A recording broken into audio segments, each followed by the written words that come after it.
Hello दोस्तों, आप सभी का स्वागत है एवाई में। आप सब कैसे हो? बढ़िया होगे, मस्त होगे।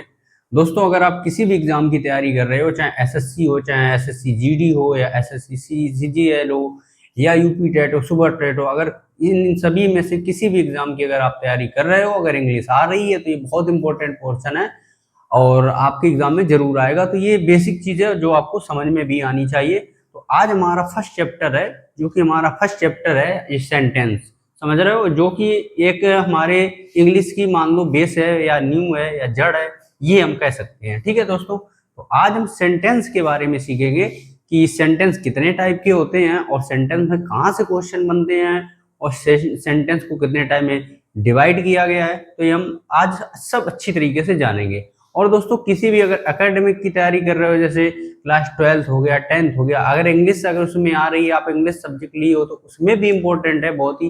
तो किसी भी पास के अगर ये वीडियो पहुंचता है तो वो सबके लिए इम्पोर्टेंट है।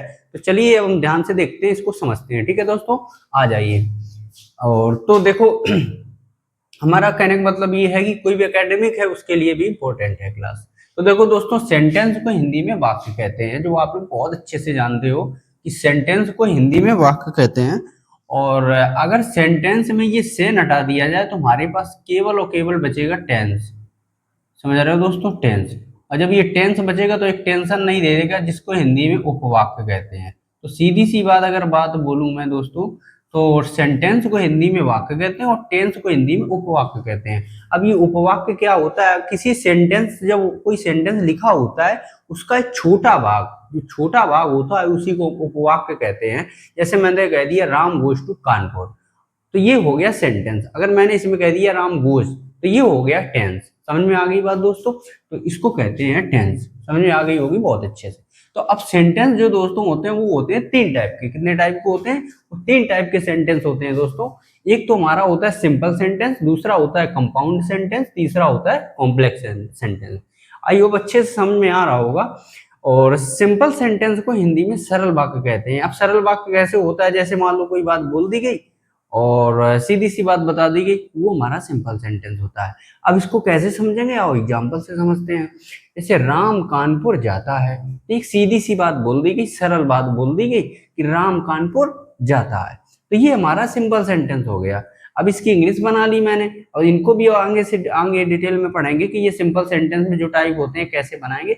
ये सिर्फ स्ट्रक्चर है बेसिक। ठीक है दोस्तों, तो राम कानपुर जाता है तो राम गोज टू कानपुर। ये आपको रूल पता होगा, नहीं पता है तो आगे हम पढ़ाएंगे। ठीक है दोस्तों, देखो सेकेंड आपका होता है कंपाउंड सेंटेंस, जिसको हिंदी में कहते हैं संयुक्त वाक्य। इसके नाम से ही हिंदी में पता चल रहा है संयुक्त, मतलब युक्त माने जुड़ा हुआ। सं का मतलब होता है साथ साथ, इसके साथ में जुड़ा हुआ कोई और भी सेंटेंस होता है तो उसको हम संयुक्त वाक्य बोलते हैं। जैसे कि हाँ देख लो एग्जाम्पल में, भगवान ने देश बनाया, तो देखो एक तो ये बात बोल दी, ये एक सेंटेंस हो गया। और देखो ये और से जुड़ा है, इसके इसके यही जोड़ रहा है। और इंसान ने कस्बे बनाए, तो इसका मतलब एक सेंटेंस ये हो गया और एक सेंटेंस ये हो गया। क्लियर? तो ये जो दो सेंटेंस हो गए, तो ये देखो जुड़े हैं दो सेंटेंस।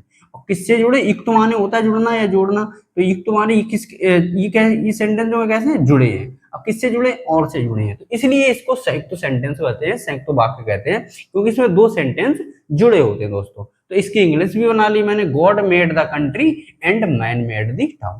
तो ये हमारा हो गया संयुक्त वाक्य। आई होप क्लियर हो गया होगा। अब इसकी हम डेफिनेशन बहुत डिटेल में अच्छे समझेंगे। ये तो आपका एक एग्जांपल हो गया सिर्फ बताने के लिए संयुक्त वाक्य कैसा होता है।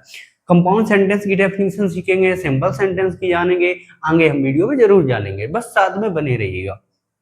और इसके साथ साथ में कोई भी इंग्लिश में अगर डर है, टेंशन है, तनाव है, बिल्कुल खत्म हो जाएगा। एक क्लास से नहीं खत्म होगा। आप अगर हमारी रेगुलर क्लास अटेंड करिएगा, प्रॉमिस है कि आपकी इंग्लिश में जो भी डर होगा 99% डर खत्म हो जाएगा। वो क्योंकि इतना मतलब बेसिक मेथड से पढ़ाते हैं कि आपको समझ ही नहीं, समझने की कोई बात ही नहीं है, आप भूलोगी नहीं। ठीक है, थर्ड नंबर इस दो देखो सेंटेंस होता है, ये होता है कॉम्प्लेक्स सेंटेंस। ठीक है, मैंने क्या बोला था? सेंटेंस तीन टाइप के होते हैं, सिंपल सेंटेंस, कंपाउंड सेंटेंस और कॉम्प्लेक्स सेंटेंस। दो सेंटेंस जान गए। अब कॉम्प्लेक्स सेंटेंस को हिंदी में क्या कहते हैं दोस्तों? कॉम्प्लेक्स सेंटेंस को हिंदी में कहते हैं मिश्रित वाक्य। मिश्रित वाक्य का मतलब होता है जिसमें एक से ज्यादा वाक्य मिले हों। ठीक है, या ऐसे भी कह सकते हैं कि एक वाक्य ऐसा हो जो दूसरे पे डिपेंड हो। मतलब कैसे? कि अगर हम यहाँ पे लिख दे यदि वर्षा होगी, तो अब बताओ ये मैंने बात बोल दी तो इसका मतलब आगे कोई और बात बोली जा रही है, कोई बात इस पे डिपेंड है, यदि वर्षा होगी तो मैं क्या करूंगा, ये पूरी बात कंफर्म नहीं हो पा रही। इसका मतलब आगे वाला जो सेंटेंस होगा इस पे डिपेंड है, ये बात को पूरी कंप्लीट करवाने वाला है, कंप्लीट करवाने वाला, इसका मतलब इस पे डिपेंड है, डिपेंड है तो इसके साथ मिक्स है और ये इसके साथ मिक्स है, तभी इसका नाम पड़ गया मिश्रित वाक्य। ठीक है दोस्तों, और मिश्रित वाक्य जो होते हैं दो से ज्यादा भी हो सकते हैं। तो इस तरह यदि वर्षा होगी तो हम घर पर रुकेंगे, तो देखो यदि वर्षा होगी इतना बोलते तो बात कंप्लीट नहीं हो रही, तो आप तुरंत कहोगे यदि वर्षा होगी तो आप क्या करोगे, तो फिर सेंटेंस हम कंप्लीट करेंगे, जो बात बोलेंगे वही इसको कंप्लीट करेगा, तो कंप्लीट करेगा तो ये मिक्स हो जाएगा, मिक्स हो जाएगा तो ये मिश्रित वाक्य पूरा बन जाएगा। तो हम घर पर रुकेंगे, तो इसकी इंग्लिश क्या बनेगी, if it rains be said stay at home.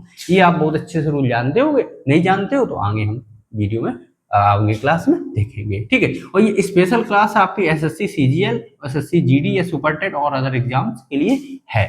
दोस्तों आगे बढ़ते हैं दोस्तों। अब देखो जो सिंपल सेंटेंस होते हैं दोस्तों ये होते हैं 5 टाइप के, मेनली होते तो 4 टाइप के, 4 टाइप के ही आपने पढ़े होंगे, लेकिन ये मैंने आज एक एक्स्ट्रा और लिख दिया है जो ऑब्जेक्टिव सेंटेंस होता है, इसको भी समझ रहे हैं। ठीक, तो दोस्तों सिंपल सेंटेंस कितने टाइप के होते हैं, 1 2 3 4 5 टाइप के होते हैं, लेकिन मैनली 4 टाइप के ही होते हैं। कौन सा, एक आपका हो गया असर्टिव सेंटेंस, ये देखिए असर्टिव सेंटेंस, दूसरा